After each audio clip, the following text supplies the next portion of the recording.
So welcome, Patricia Francis, who's a former executive director of the International Trade Center based in Geneva, and is also on the board of White Shield Partners.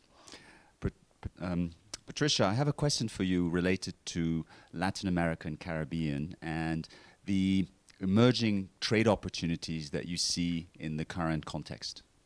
Thank you very much, Anthony.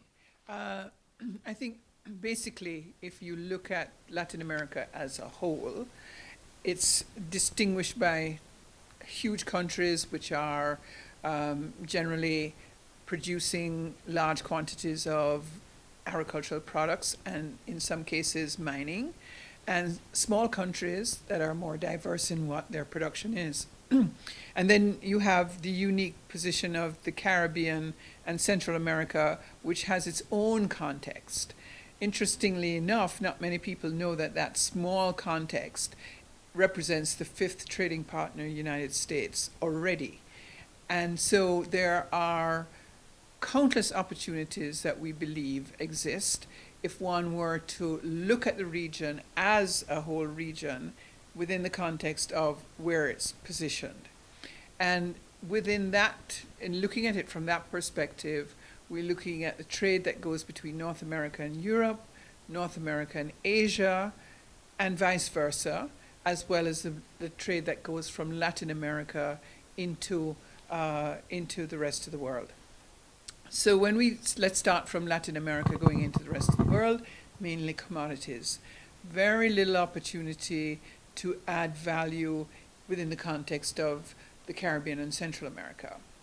When you look at Asia, USA, you begin to see large volumes of things like motor cars, car parts, looking at medical equipment, you name it, pharmaceuticals, all coming in vast quantities and moving into the region where we think that there is an opportunity, particularly given the geopolitical situation with China and the USA, as well as the post-conflict that has happened with respect to COVID and the jamming up of supply chains.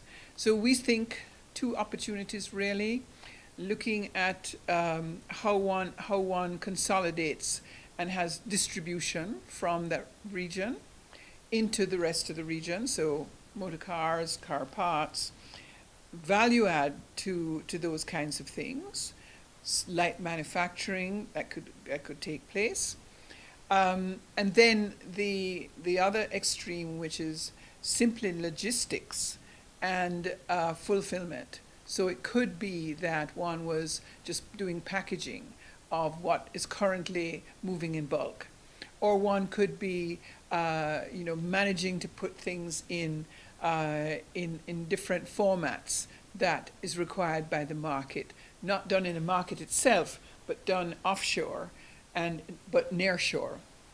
As a trend of nearshore and the trend of reshoring seems to be something which is accelerating. And even from Asia, we see where Adidas is now making shoes in Germany. And we see Samsung moving most of its telephone business back into Korea. So there are things happening, and we have to pay attention. But of course, there are challenges. Challenges are mainly the fragmentation of the market as it currently exists, the lack of technology that one would need to add to what it is that we're doing now.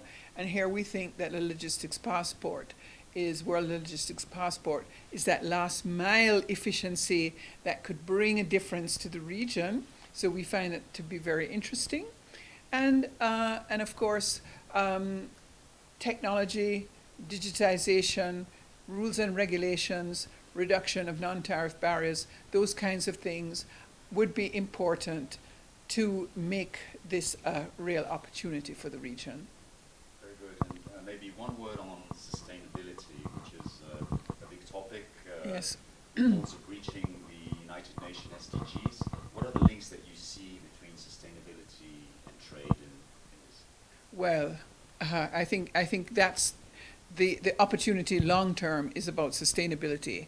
So, and of course, if we are talking about transformation of our population and the movement of our people up in terms of their standard of living right across that region, we have to look at the issue of sustainability. So, what are our supply chains doing? How are they behaving? What are the standards that we're working with? And here ESG actually comes into the picture, because if we are able to bring ESG standards to the operations that we have in the region, I think that that's part of the answer to sustainability. But the long-term relationship has to be how we reduce our carbon footprint, how we make sure that we're dealing on the social aspects, of course, and of course looking at gender is an important part of that equation in the region, because we have huge inequalities that we have there now that we need to be looking at. Thank you, Patricia. Okay.